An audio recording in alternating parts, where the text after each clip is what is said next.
para pumuti ang batok at siko. Una, alamin muna natin bakit nga ba umiitim ang batok at siko. Kadalasan po yan nagpapakita sa mga pasyenteng medyo nai-irritate ng sobrang sikip na damit yung siko nila at batok. Pag meron po kasing sobrang friction or sobrang irritation ng balat, nagkakaroon po ng hyperpigmentation or pangingitim. Dok, ang luwag-luwag na Dok, ang luwag-luwag ko magdamit. Lagi lang ako nasa bahay. Hindi nga ako pumoporma eh. Pero maitim pa rin po yung bato ko. Baka po meron kayong tinatawag na acanthosis nigricans. Kadalasan po sobrang itim or talagang madilim po yung kanilang batok. Tapos medyo makapal yung balat doon. And parang merong mga nakausling mga skin tag. At senyalis po ito ng iba't ibang uri ng sakit. Kasama na dyan yung PCOS, diabetes at obesity. Pag sa siko naman po, pwedeng dahil sa sobrang init ng araw, pwedeng dahil sa pagbubuntis, o kaya sa eksema. First tip, subukan ang lemon juice.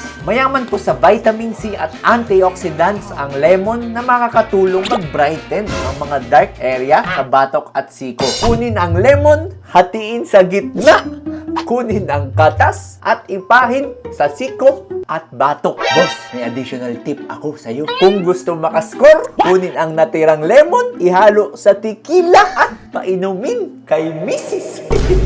Next, iwasan ang sobra-sobrang pagkuskus. Kapag po kasi sobrang diin ng pagkuskus natin kapag naliligo, ang tendency ng balat nagre-react siya. Nagkakaroon siya ng another hyperpigmentation at kumakapal. Ang tamang pagkuskus dapat po banayad lang, dahan-dahan at iniikot-ikot ng konti. Huwag din po gagamit ng sobrang init na tubig. Dapat maligamgam lang. Tandaan, dahan-dahan at ikot-ikot.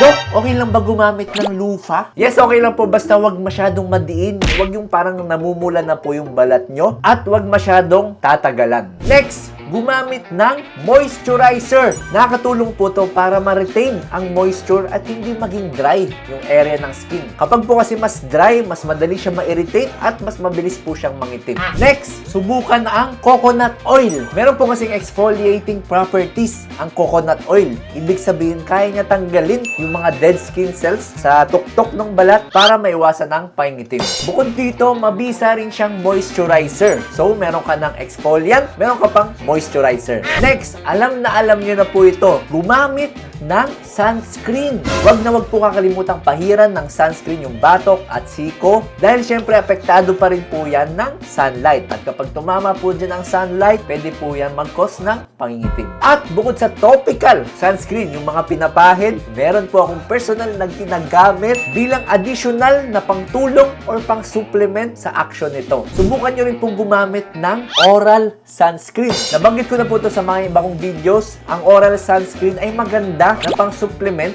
sa topical. Isa po kasi itong uri ng antioxidant na ang primary function ay labanan yung mga harmful effects ng UV rays. Also, another benefit ng oral sunblock ay nakakatulong po ito para maproteksyonan yung mga areas na hindi nalalagyan ng topical sunblock. Siyempre, yung mata, yung anit, yung tenga, hindi naman natin yan nalalagyan lagi ng topical sunscreen. Kung meron kayo ng comment down below kung nag-benefit ka sa video na to, please follow my social media pages.